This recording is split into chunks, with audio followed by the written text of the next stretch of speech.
Bhagwan ki jai. Jai. Vrindavan Dham ki jai. Jai. Mayapur Navadvip Dham ki jai. Jai. Ganga Mai Yamuna Mai ki jai. Jai. Bhakti Devi Tulsi Maharani ki jai. Jai. Surah Premanandi. Hare Krishna. All glories to the assembled devotees. Hare Krishna. All glories to the assembled devotees. Hare Krishna. Krishna. All glories to the assembled devotees. Hare Krishna. Krishna. All glories to the lotus feet of Sri Sri Guru and Sri Gauranga. All glories to Sri Prabhupada. Hare Hare.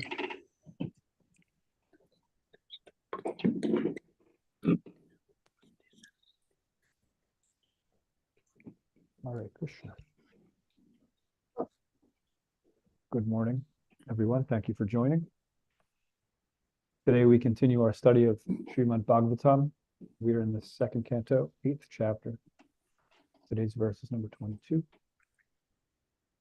Om Namo Bhagavate Vasudevaya. Om Namo Bhagavate Vasudevaya. Vasudevaya. Om Namo Bhagavate Vasudevaya. Om Namo Bhagavate Vasudevaya. Om Namo Bhagavate Vasudevaya. Om Namo Bhagavate Vasudevaya. Yovanu Shainam Sarga Pashandasya Sasambhava Atmano Bandha Mokshocha Vyavastanam Svarupataha Yovanu Shainam Sarga Pashandasya Sambhava Atmano Bandha Mokshocha Vyavastanam Svarupataha Yovanu Shainam Sarga Pashandasya cha sambhavaha Atmano Bandha Moksho cha Vyavasthanam Swarupataha. Please chant. Hare Krishna. Yavanushayinam shargaha Pashandasya cha shambhavaha Atmano bandha makshau cha Vyavasthanam Shvarupataha.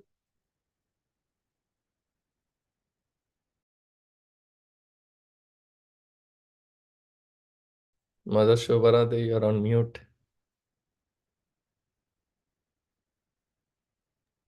Sorry. Hare Krishna. All glories to Srila Prabhupada. Yovanushayinam sarga pasandasya cha sambhava atmano bandha mokshau cha vyavasthanam swarupatha. Hare Krishna.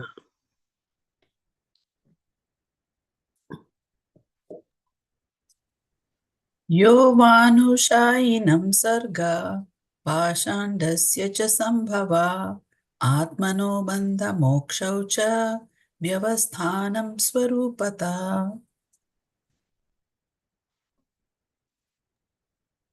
Yovanusainam sargaha pashandasya cha sambhava Atmano bandha mokshau cha Vyavasthanam Svarupataha.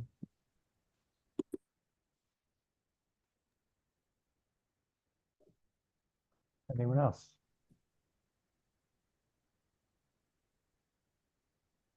Okay. Yaha. All those. Va. Either. Anushayinam. Merged into the body of the Lord. Sargaha. Creation. Pashandasya. Of the infidels. Cha. And. Sambhavaha. Sambhava. Appearance. Atmanaha. Of the living beings. Bandha. Conditioned. Mokshao. Being liberated. cha, also. Vyavasthanam, being situated. Svarupataha, in an unconditioned state. Translation by Charanarvinda Bhaktivedanta Swami Prabhupada. Please also explain how, merged in the body of the Lord, living beings are created, and how the infidels appear in this world. Also, please explain how the unconditioned living entities exist. This is Maharaj Parikshit asking questions to Shukadeva Goswami. Purport. The progressive devotee of the Lord must inquire from the bona fide spiritual master how living entities merged in the body of the Lord again come back at the time of creation. There are two kinds of living entities. There are the ever liberated, unconditioned living beings, as well as the ever conditioned living beings.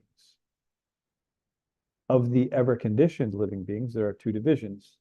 There are the faithful and the infidels. Of the faithful, there are again two divisions, namely the devotees and the mental speculators. The mental speculators desire to merge into the existence of the Lord or to become one with the Lord, whereas the devotees of the Lord desire to keep separate identities and constantly engage in the service of the Lord. The devotees who are not fully purified, as well as the empiric philosophers, become conditioned again during the next creation for further purification. Such conditioned souls become liberated by further progress of devotional service to the Lord. Maharaj Parikshit asked all these questions from the bona fide spiritual master in order to become fully equipped in the science of God. Translation again. Please also explain how, merged in the body of the Lord, living beings are created and how the infidels appear in this world. Also, please explain how the unconditioned living entities exist. Nama Om Vishnu Padaya Krishna Prasthaya Bhutale Srimate Bhaktivedanta Swami Nityanamane Namaste Saraswate Devi Gauravan Vichani Nirvishesha Shuni Bari Paschati De Shitane Om Ajnana Timirandasya Ananjana Shalakaya Chakshur Unmilitam Yena Tasmai Shri Guruve Namaha Vanchakalpaturvyascha Kripa Sindhubhya Eva Cha Patitanam Pavanebhyo Vaishnavebhyo Namo Namaha. Hare Krishna. Okay, thank you all for joining this morning. So we're going through a series of questions from Maharaj Parikshit to Srila Shukadeva Goswami. And of course, we know that Maharaj Parikshit understands that he only has a week to live. And he wants to use that time wisely, hearing about the supreme knowledge, which is beneficial for any man, especially for one who is about to die. And all of these questions pertain to the Supreme Lord. They're how to understand one's relationship with him, how to act accordingly. So this question, today's question, like the rest, is designed to help Maharaj Parikshit and in turn all of us to learn how to practically apply the process of Krishna consciousness so that we can successfully redirect our consciousness from self-centric to God-centric. As such, we are to understand what our position is here in this material world, why we're here, how we got here, to understand what our position is, to also understand the nature of the spiritual world, the relationship between those, and ultimately how we can shed our conditioned nature and uncover our constitutional nature. That's what these questions are all about.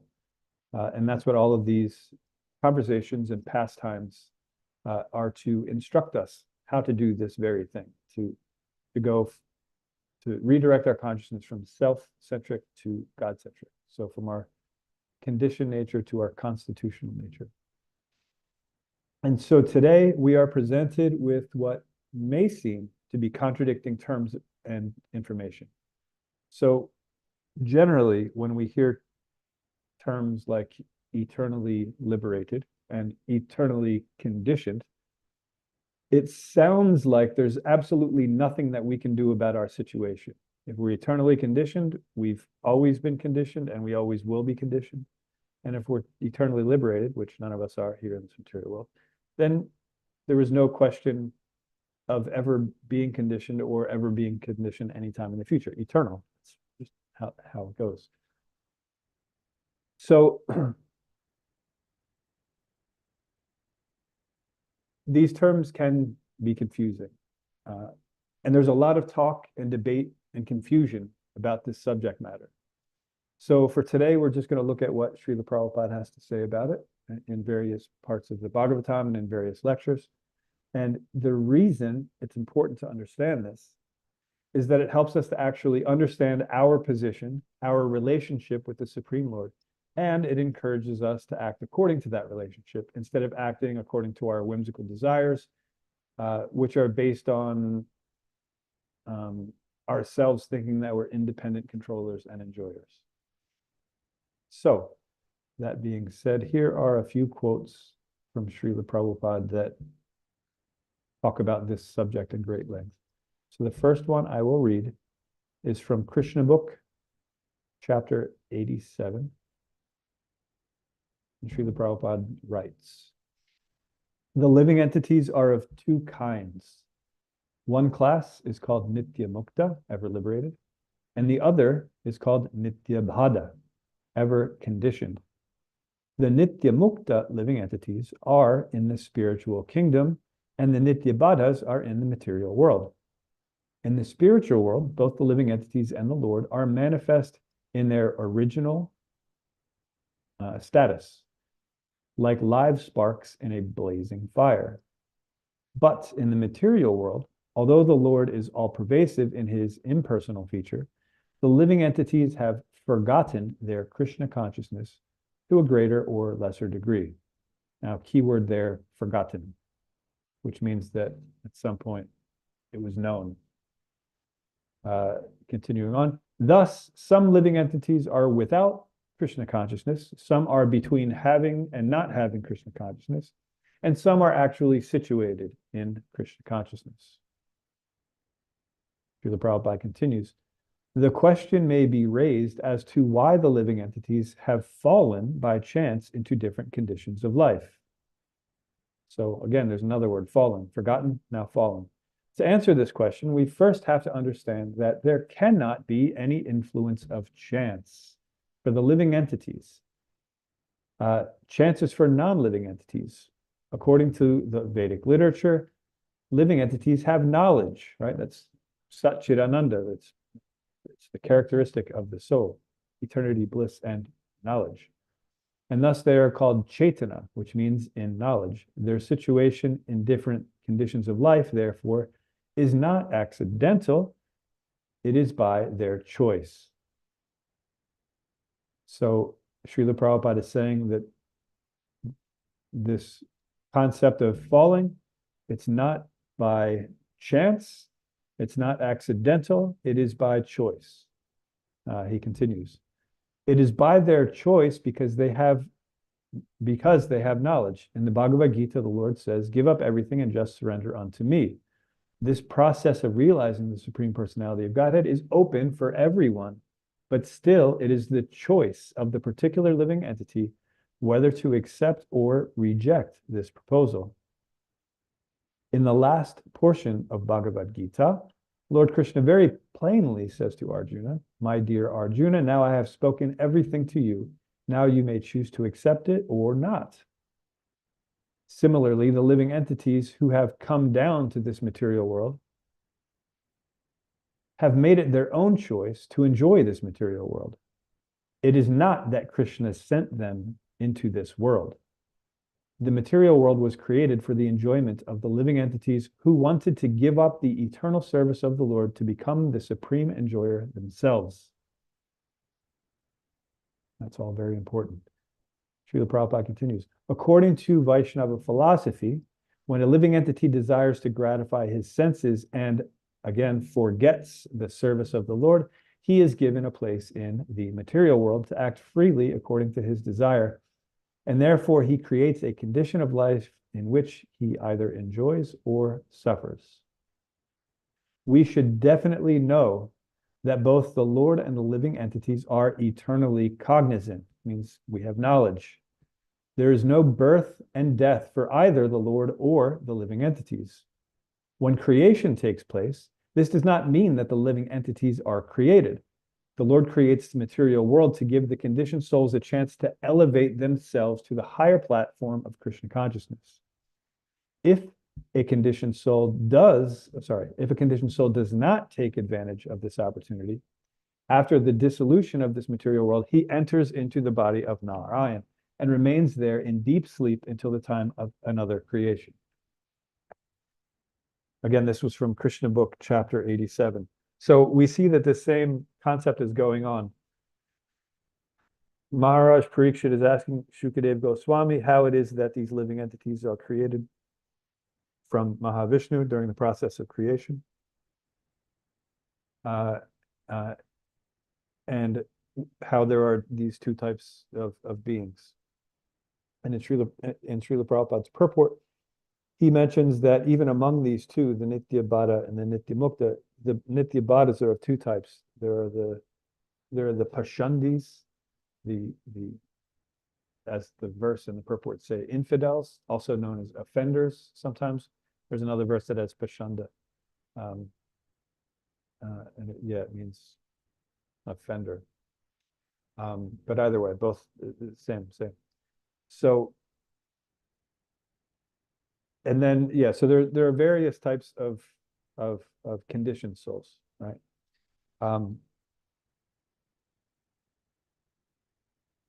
Which Srila Prabhupada thoroughly explained in that purport.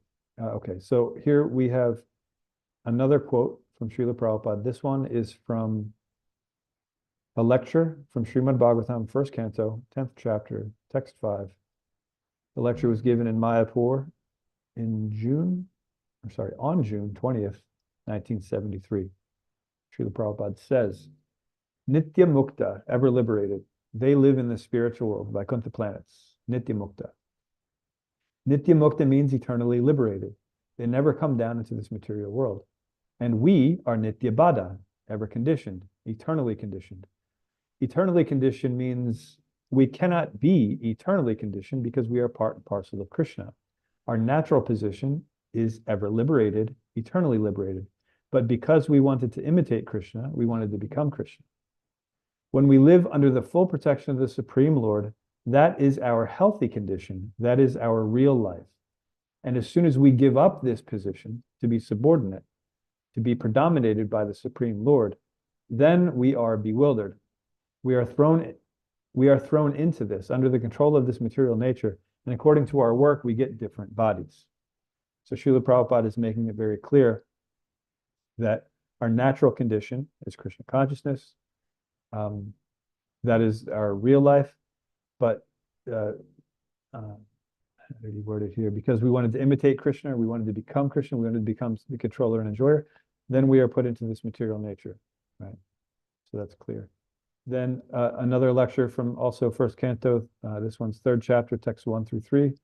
This was in San Francisco in the fairly early days, March 28th, 1968. Srila Prabhupada says, but here we are conditioned and they are liberated.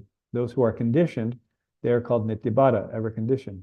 Nityabada means we do not know when this conditional stage has begun. It is impossible to trace that in the history, but we are conditioned. There's no doubt about it. So the idea of the eternal part of eternally bound, it's called anadi. We can't trace out the origin. It's unknown.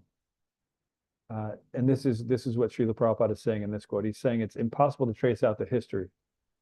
We have no idea when the conditional state has begun. So therefore, it's called eternal, right? If the only thing I know or have experience of is my conditioning, right? That's the only thing I currently have experience of, then I am eternally conditioned. I have no other frame of reference, right? And so therefore it's called eternally conditioned. Okay, so the reason, again, that it's important for us to understand this concept, it's because we need to know, Srila Prabhupada, when he was various times in Bhagavad Gita, when he's talking about the term knowledge, he defines it as knowing who we are, who Krishna is, and what the relationship is between them. So what is spirit? What is matter? Who is the origin and the creator and the controller of both? And what is the relationship, right? So we need to know not only who we are, but why we're here, right? If we think it's just a chance, or we were thrown here, then we're not owning the blame for something that we actually did wrong, right? So if we don't think we did something wrong, how do we redeem ourselves? How do we gain forgiveness for something that we won't even admit we've done? Is the point there. So we have to know who we are, what is our position, why we're here, what is the position of those who are not here, who are actually in their original state where they haven't misused their free will, and how do we get from the state we're in to that state, or back to our original state. And this is what Srimad Bhagavatam teaches us. And this is why all of these things, they may seem unimportant, they may seem like side details that don't really pertain to us, or don't pertain to the process of pure devotional service.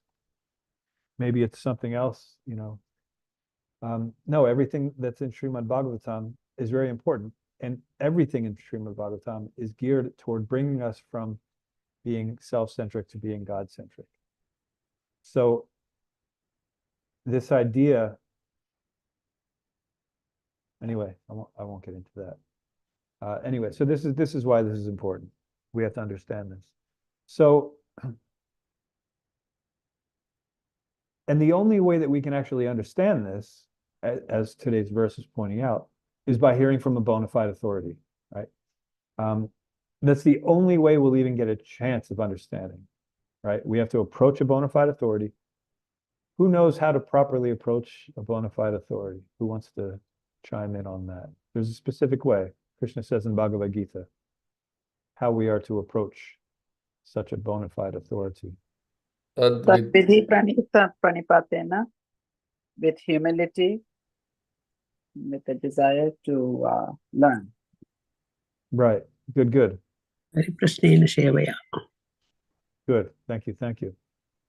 So the idea is that we should be humble and submissive and be willing to offer service so that the spiritual master sees that we're serious, right?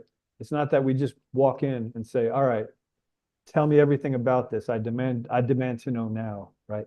No, we have to be humble, we have to be submissive, and we have to be willing to submit ourselves, to be servants to the spiritual master, who's giving us the knowledge by which we can escape our misery, right?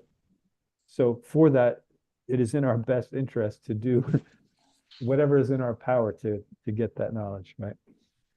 So we need to find out from a spiritual master, because when we try to use our own idea of how things work, right? Our own logic, our own experience, things like that, and we try to impose those on the spiritual realm, which is absolute reality, we find that we're going to come up very short. Even Lord Brahma, the creator of each of the universes, there are infinite amount of universes, but each universe, which is huge, when Lord Brahma is born out of the lotus coming out of Lord Vishnu's navel, he doesn't know what to do. He doesn't understand. He tries to figure it out on his own. He goes down, he climbs down the stem, and he's sort of swimming around, and he's bewildered, and he doesn't know what to do. And so he has to meditate, because he heard this sound, tapa, tapa. So tapasya, you have to perform some austerities. So he started meditating. Then and then only was it revealed that everything you need, Brahma, to create this universe, to unfold this universe, really, because it's a secondary creation, all the ingredients are already here, right here in this lotus stem. And here now is the knowledge by which you can do that. He couldn't figure it out himself. So we, tiny beings, Brahma, the smallest Brahma, by the way, has 4 heads compared to our 1, and they're much larger than ours. There are Brahmas with thousands, tens of thousands, hundreds of thousands of heads, right? So we, with our tiny 1 head, think that our understanding of time or space or anything should somehow also fit the spiritual world, right? So when we think like this, right, that our concept of time, for example, should be the same as in the spiritual world, because we do know that time is eternal. Time exists there in the spiritual world. It exists in a very different way. But if we try to impose our idea of how time and space works on the spiritual world, it's the same thing that the impersonalists are doing when they say, well, this human form, this material body, it's full of miseries, right? So form means misery. Therefore, in the spiritual world, there can't be form. There can't be any form, right? They can't come to the conclusion that, no, there is form, but it's pure, it's spiritual, right? And in the same way, there is time in the spiritual world, but it's different. It's not limiting. Like here in the material world, time is always going on. It's very limiting. Time is compared to the all-devouring, machine that destroys everyone, right? And that's not how time is in the spiritual world. In the spiritual world, everything is serving Krishna, right? Including time. So time doesn't dictate what's happening. Time serves what is happening, right? So if Krishna is having his pastimes, he's having a specific pastime where, let's say, he's playing with his cowherd friends on the banks of the Yamuna, then the sun's going to be high. It's going to be nice and high, and the spring breezes will be there so that they can pick their various different fruits and vegetables, so that when they have their lunch, they can have not only the stuff that their mothers packed for them, but also the things that they were picking from the trees. All of that's there. So time is there, but it's serving the pastime. In the spiritual world, we're not confined by time. So this idea of eternal conditioned and eternal liberated, we put our material concept of time on those words, and we think, like we started this class out, is that, well, if it's true, if we're ever conditioned and they're ever liberated, then there's no chance of us getting there or them coming here, because it's eternal, right? But the idea is just that since time immemorial, we can't trace out the origin, we're bound, so here we are. And in a similar way, so when we read Brihad Bhagavatamrita by Srila Sanatana Goswami, we hear the story of Gopkumar, whose actual name, what's his actual name?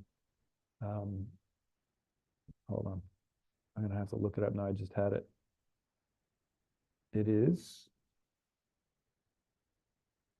Jana Sharma. Jana Sharma. Jana?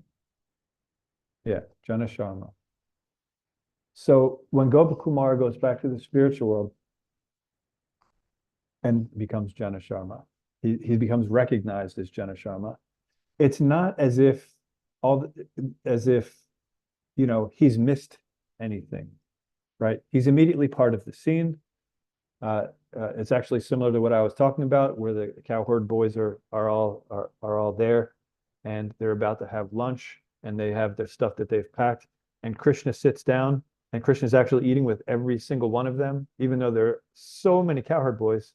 There's one Krishna, but each cowherd boy is experiencing having personal lunch just with Krishna, and Krishna is picking up the different things, and he's actually feeding it into their mouths, and they're doing the same. They're also feeding Krishna with their own hands, the things that their mothers have prepared, and also the things that they've picked off of the trees. So all of this is going on. And since time isn't the way that it is here in the material world, it's not that when we do finally redirect our consciousness from our conditioned nature back to our constitutional nature, it's not as though we show up there and we've missed a whole bunch of things, right? Time is always present there, right? So there are concepts of time, of course. Krishna was a baby and he was bigger, and then he was, even bigger. And then, of course, he doesn't go older than a youth in appearance, but he does certain pastimes at certain ages. And so there is this concept of time. And he does interact with certain devotees throughout different stages of that time.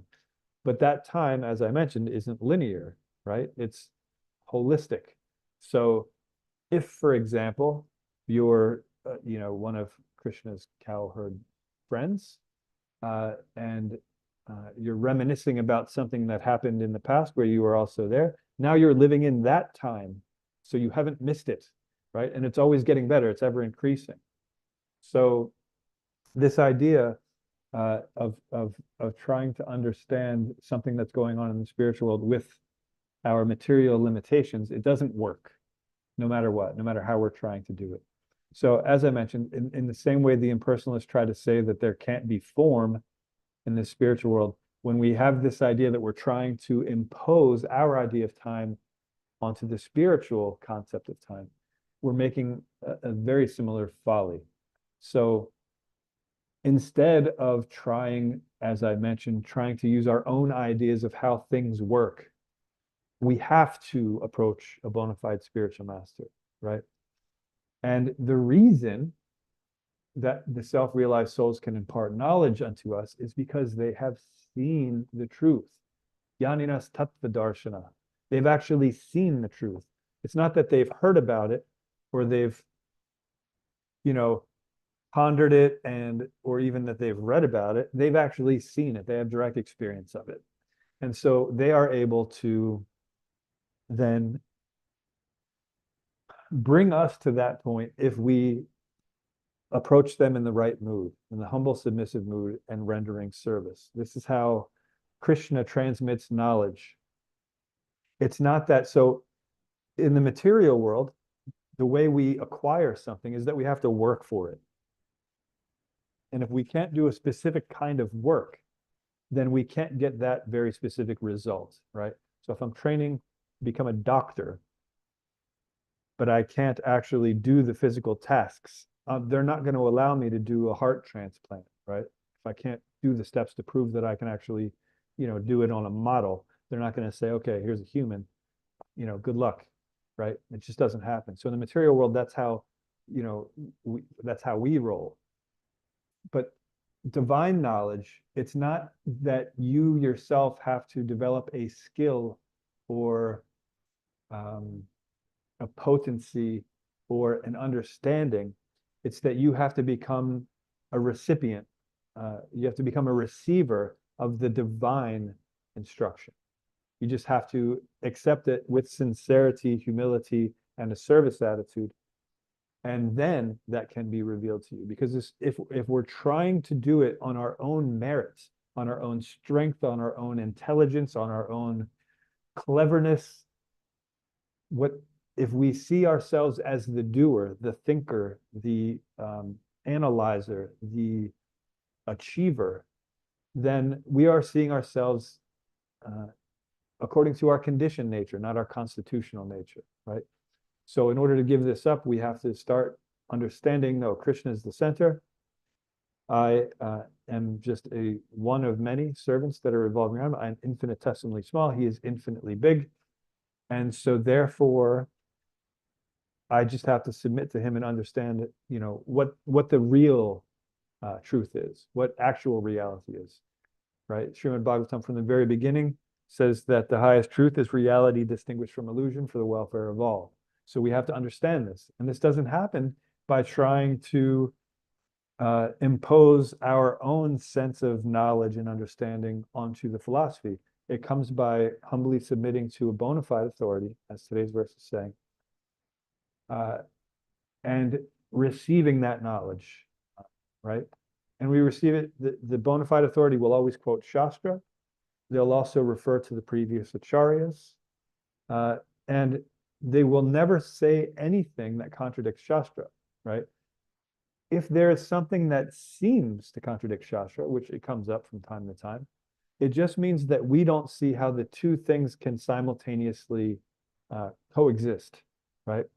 And so it's our limitation that we can't understand when these apparent contradictions happen. But in the Shastra, there is no contradiction. All contradictions are made whole in Krishna consciousness. So, again, whenever we have any doubts that require clarification, our default method should never be to just try to figure it out on our own. It should always be to consult a bona fide spiritual master who will always explain things through the eyes of Shastra, right? And as I mentioned, they're also going to take into consideration all the different teachings of the previous acharyas. And that's the way that the presentation works in disciplic succession. We don't try to jump over some of the other acharyas to think that we have a better understanding of one of the previous acharyas or something like that. We have to understand through the disciplic succession how to understand everything. And if we have doubts, then again, we approach a bona fide spiritual master. So the takeaway from this verse is that all of our thoughts should be centered around Krishna. All of our thoughts. Anything that we wonder about or perceive should be understood in context of its relationship to Krishna, right? So no longer should we continue our habit of whatever we're thinking or whatever we see or whatever we come in contact with. No longer should we be thinking in terms of how does this thing serve me? How does this thing benefit me? How does this idea affect me? No, we have to understand how is this thing or idea or concept to be properly used in Krishna's service according to the Shastra as advised by the spiritual master. So this has to, again, be carefully done under the guidance of the expert spiritual master who has seen the truth. And that's what today's verse is talking about. So this is a very short explanation of this verse. If there are any questions or comments, I'd love to hear them. Questions and comments are always my favorite part. Or corrections, or if anyone has anything more to say on the topic that I did not talk about.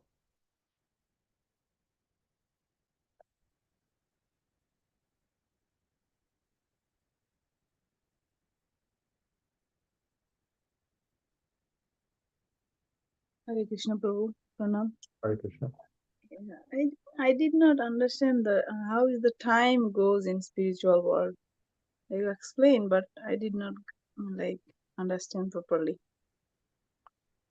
So the way time works in the spiritual world, so the way everything works in the spiritual world is that everything exists to serve Krishna.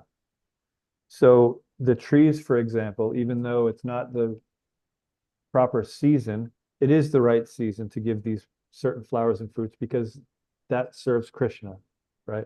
So even though it seems to not work, it works because it's serving Krishna.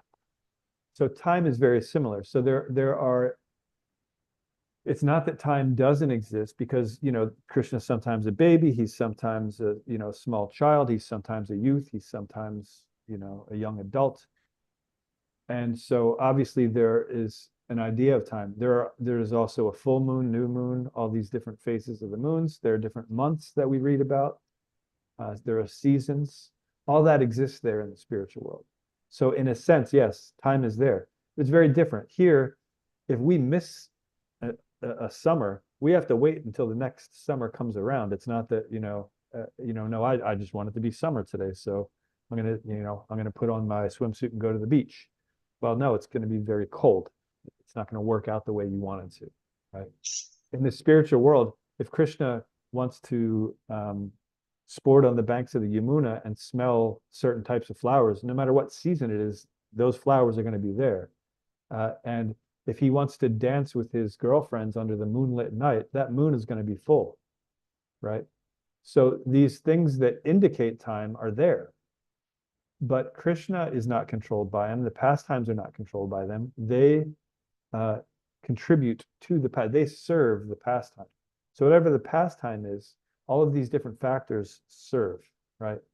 So in the same way also, these pastimes they go on eternally, but yeah, so they're not confined by time. Like here in the material world, if we want to talk about something at great length, we'll only be able to talk about it for a certain amount of time, and then we'll have to take breaks, things like that. The sun will go down, we'll get tired. All these different things will make it so we have to stop. We'll have to break to eat something or drink something. In the spiritual world, none of that has to happen. It can happen if that's the pastime, because eating is a sweet pastime with Krishna. As I mentioned before, when Krishna sits down with the cowherd boys, it's very similar to the rasa dance, where each gopi thinks that they're alone dancing with Krishna. He's not dancing with the other gopis, he's dancing with me, right? So in the same way, when Krishna eats lunch with the gopas, there are so many gopas there, but each of them is experiencing Krishna one-on-one. Same with the queens in Dwaraka. Narada Muni saw this with his own eyes, how Krishna would leave all 16,108 palaces of his different wives and go to the assembly hall. And then when he entered the assembly hall, it was just one Krishna. But then when he goes back, he's dealing with each of those wives in a very specific, unique way, set to that particular wife, right? And they're each having a very personalized experience of Krishna. So things like eating will be there. So things like, oh yeah, it's time to eat because, the sun is here and like that. So there are hints of time, but they're only serving the pastime. So when the devotees want to have the pastime of eating with Krishna, then it's noontime. The sun's above, right? Etc. The different seasons, they happen like that. Did that explain that, Mukti-Datu Mataji? Yes, Prabhu, I think so. I got Okay. it. Okay. Thank you for explaining. Sure. Hare Krishna. Hare Krishna. Anything else? Hare Krishna, Prabhu. Hare Krishna. When you said somebody is not fully faithful or fully purified, can you just explain that? I mean, I think I'm a faithful person. I do believe Krishna is in control of everything. I'm saying all of these things, but obviously that is not what it is. What will it be like to be completely faithful, completely surrendered, completely purified? Great question. So we have these steps that go from Shraddha to Prema, right? Your initial faith to absolutely, completely perfected love, right? And then there's the gradation. So first you have that initial faith, and then you get some sadhu sangha, then you do the bhajana kriya, then anartha nivritti, etc. You go through. So there's always some faith. You start with some faith, right? And this is called, what's the term? I've used it before last year.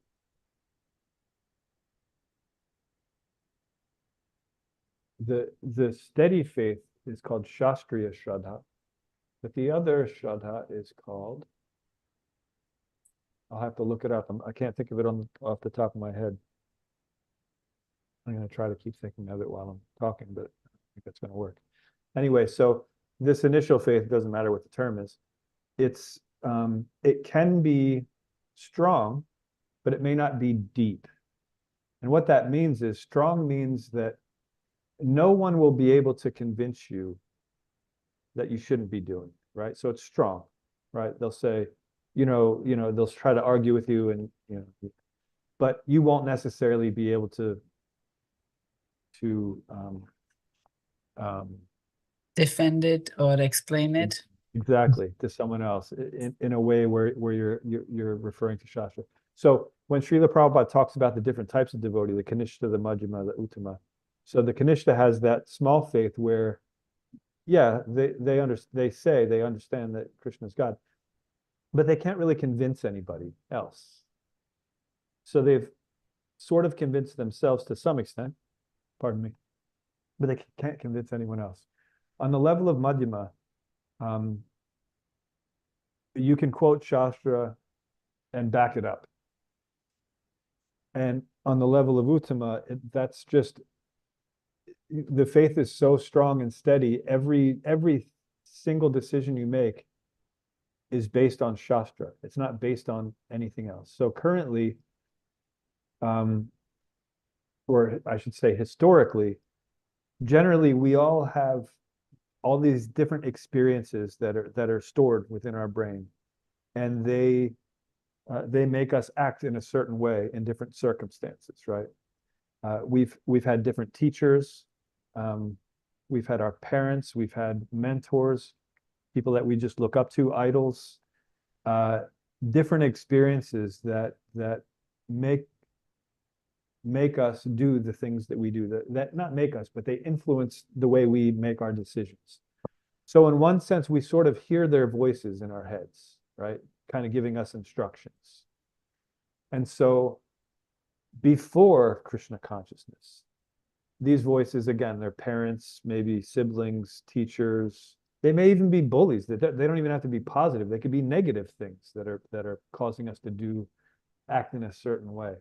But there are these different memories, these samskaras that we act according to.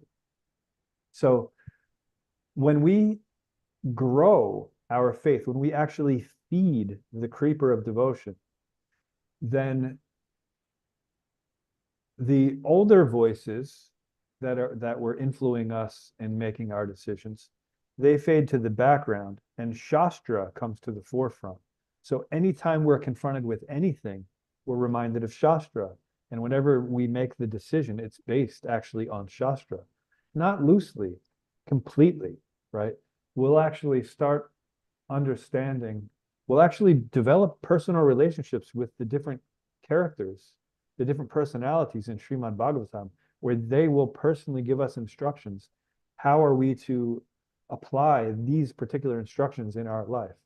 So when our faith becomes not only strong, but deep, and the deeper it gets, the more every single thing we do is based on Shastra, then that's when you consider that that the faith is actually there. So Srila Prabhupada said firm faith is actually a nishta. So steadiness. You have to be to a point where for the most part, you're always acting according to Krishna consciousness. Then that's firm faith. Once you have firm faith, you'll get a taste, an actual taste where you want to do it, right? It's no longer just, I know I should do it this way, so I'm going to do it that way. You actually want to do it, right? But that's where the faith takes a turn from you're kind of working up to it. And then from there, it starts growing naturally, more naturally, because you've already proven to Krishna that this is what I want to do. You've become steady. You've steadily, consistently, sincerely decided to follow Shastra instead of your whim. And then you get the taste. And after that taste is there, you get an attachment. It's not just a taste where you want to do it, you have to do it. This is an attachment now.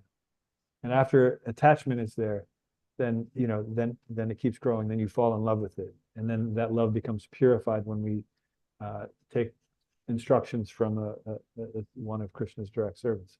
So when we say to have that faith and to be purified, purification is a long way, even at the state of bhava, which is love of God, but it's just not 100% purified love of God. It's still not 100% pure and unalloyed.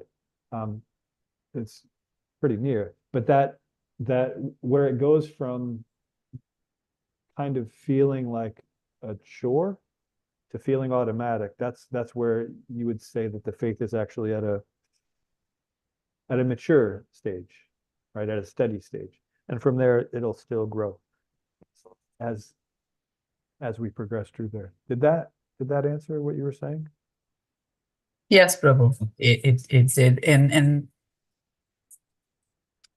I think this is, how you were saying there is Shastric faith, and then Laukika I'm Shraddha was the other one.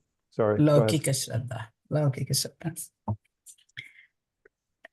I'm still at that stage where I'm trying to figure out what is it I should be praying for, more faith or more understanding of Shastra, in that ability to be able to explain. I think Both. I have faith because you told me this, Srila Prabhupada told us this, and so I know he's right. I don't understand how, but because he said so, it is that way. More of that or more of, but now from what you're saying, it's deeper faith. I should be able to get to that stage where I'm able to defend, because that means I am understanding it more completely, more wholly. Yes. So, putting your faith that, hearing from authority and repeating it, that's one thing. But if you actually have a doubt, which doubt is not a problem, doubt is actually a sign of intelligence. It means that you're assimilating something and you're thinking of different experiences and you're trying to figure out how to assimilate. No, what's the word? Yeah. How to apply, Yeah, how to assimilate two seemingly conflicting ideas. Yeah, that's what I'm trying to say. So doubt is a sign of intelligence, but how we apply that doubt then becomes, will show us, are we using material doubt, or is this like a spiritualized doubt? So if we're accepting something on faith, but we can't explain it, if we're then not trying to understand how to explain it, then we're not making so much advancement there, right? Because all of these things can be understood. It's not just that we have to accept everything. Faith is necessary, it needs to be there. But there are things that we can actually understand, like, okay, well, why? Because there are different circumstances sometimes where you won't necessarily do the exact same thing, right? And Shastra tells us how to do that, how to understand what the circumstances are and when to do a certain thing and when to do a different thing, right? And in order to become expert at that, we need to actually understand Shastra. So not just repeat what the others are saying, but to understand why that's actually true, right? And that's what Krishna wants us to do. So as long as we're sincere, again, it's not our intellectual prowess or capability that is going to get us this knowledge. It's our surrender, right? So if Krishna sees that we're sincere, Krishna, I know that what you're saying here in Shastra is true. I don't understand how it's true, but if it's important, I know it's going to be revealed to me, and and I'm going to try my best to understand it regardless, right? So that's a good way. There are so many different ways to see where our faith actually is. So many tests in our daily lives. One of them is what I was talking about, which voices we're listening to, which ones we're shoving out, which ones we're actually paying more attention to. When we make an important decision in our life, is it because of Shastra, because of Krishna consciousness, or is it because of our material condition? Do we go back to our default material settings when we become confused, for example? Let's say we've just heard some terrible news about someone who we've looked up to for a very long time. Will that break our faith? If it does, then that means that our faith wasn't very strong. But if instead of breaking our faith, seeing someone that we respect fall from a high position, if instead we double down and say, well, I have to be more careful, because if that could happen to this person, obviously it's going to happen to me. So I just have to be more serious, more careful. So if we use these opportunities to become more careful in Krishna consciousness, more sincere, more dedicated, then Krishna sees that, and and as they surrender unto me, I reward them accordingly. That's what he says. So that's what that is all about. Yeah, if at if at the very sight of our old favorite food, for example, we walk by a restaurant and it's like bacon or something. I know a lot of people like bacon. I just like salt.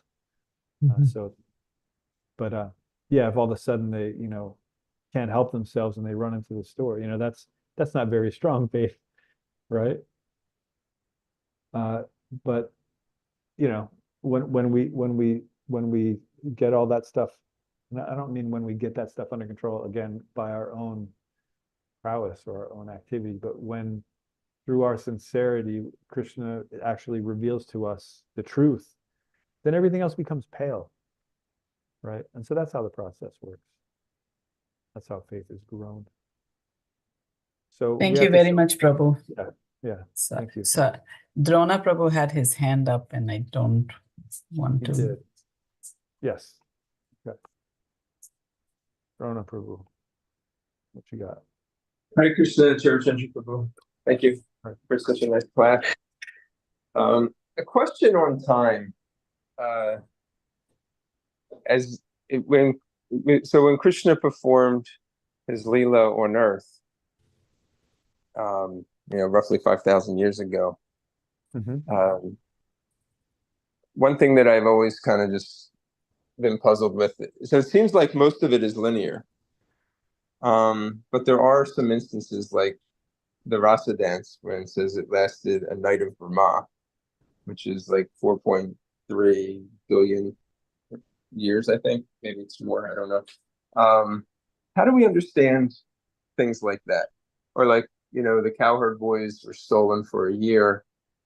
I guess that was an earthly year, but for Brahma, it was an earthly year for Brahma is like not even a blink of an eye. Yeah. So Krishna's pastimes and time in relationship to that, how should we understand that? Thank you. That's a very important question. When Krishna performs his pastimes, his earthly pastimes, the place becomes non-different because Krishna's there. It becomes non-different from the spiritual world.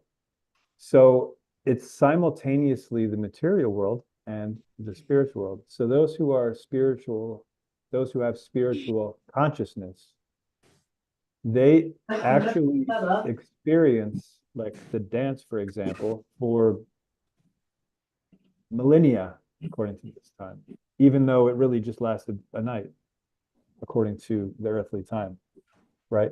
And it's not that time stops for everyone else. It's not that, okay, it's, that we hear that story of Santa Claus, how he has that stopwatch and he stops time and quickly does all the stuff, drops all the presents off, and then starts everything. It's not like that. It's not some sort of magic thing. It's just with Krishna, there are no contradictions. He can make things simultaneously take a moment and an eternity in the same exact moment, right? And so, yeah, it's not just that these devotees that were dancing with Krishna felt like it was that long. It actually was that long, right? And simultaneously, those who weren't in it, for them, it was just a night. A night went by, right?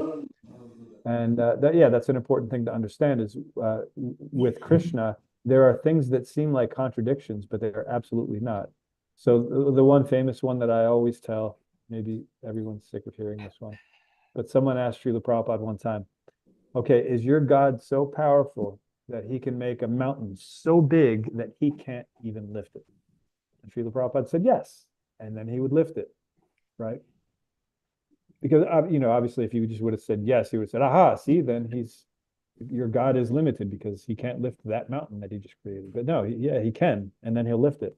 And then he'll make a bigger one that he can't lift, and then he'll lift that one. And it'll go on forever, just to show you that he can keep doing that, right?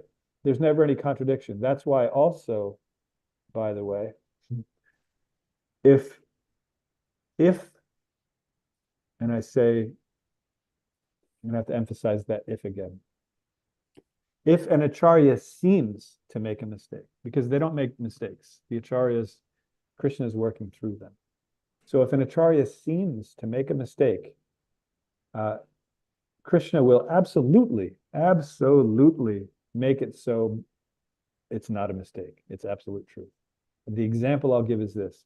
In the 5th canto of Srimad Bhagavatam, there are these various different dimensions that are given of how big Jambudweep is, and then the different ring islands, etc. In one of the verses, something is described as like 10 million, and then in the next verse, the same thing is described as like 100 million, right? It's a big difference, right? And when you look back on it, you look in the Sanskrit and you're like, okay, well, it means this. So, I wonder why Srila Prabhupada said that. Srila Prabhupada said it because Srila Bhaktisiddhanta Saraswati Thakur said it, right? He was repeating his spiritual master faithfully, right? He wasn't saying, well, the Sanskrit says this, so we should correct it. No, you don't correct your spiritual master. So if, for example, someone might say, okay, here's evidence that an acharya can make a mistake, right? And it can be even handed down through the line, through different acharyas. So we have to go to the root of each acharya's mistake, and reestablish. No, you don't do that. Because the beauty of Krishna, and if we don't understand this, we will not have a hope of beginning to understand Krishna.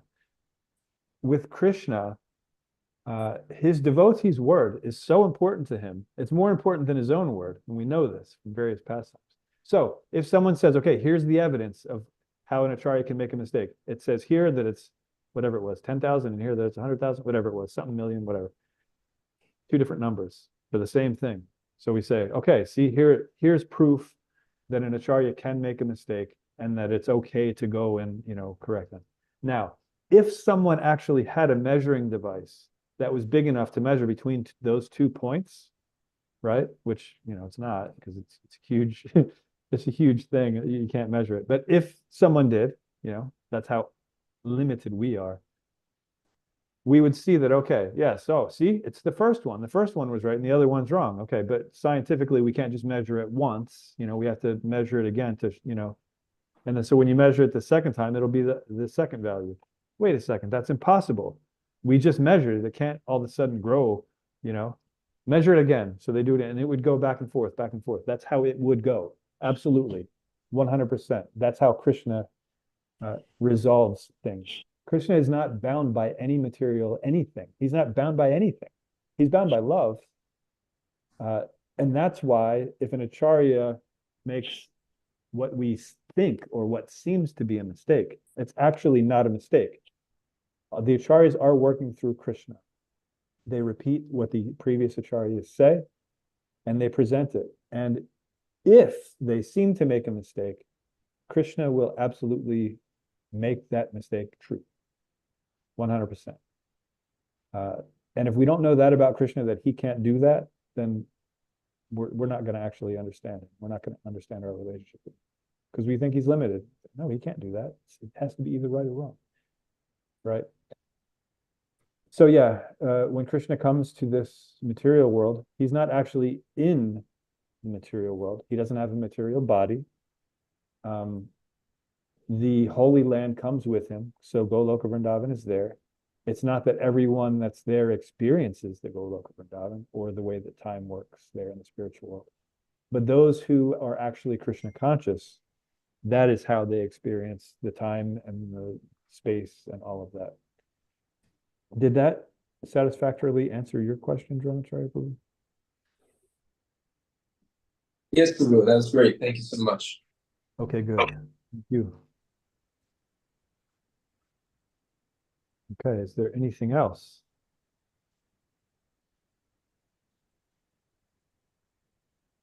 This is always more fun for me than the regular class part, because the regular class part, I don't know what anyone is thinking. I can only see one person. Vindhyavali, thank you for always having your video on. I appreciate that. So it's difficult to know even, what people are thinking, if they're able to, understand how this can be applied. But when there's actual questions, then it's so much more fun. I'm listening, Prabhu. I know you Everybody's are. questions. Your answers. That's enough for me. Okay, good. That's good. Yeah, so because then I know that someone's actually wondering about this particular thing, and then, we can actually have the discussion. So this, I appreciate when there is discussion. So thank you all for those questions. Repeat it, Shriman Shravanam. Okay, if there's nothing else, then we can end here. Srila Prabhupada ki jai, Srimad Jai. Bhagavatam ki jai. Yeah. Ananta Great. Vaishnava Panchakalpatarupyascha Kripasindhubhya cha Pattanam Pavanebhyo Vaishnavebhyo Namo Namaha. Thank you very much, Prabhu. Hare Krishna. Thank you.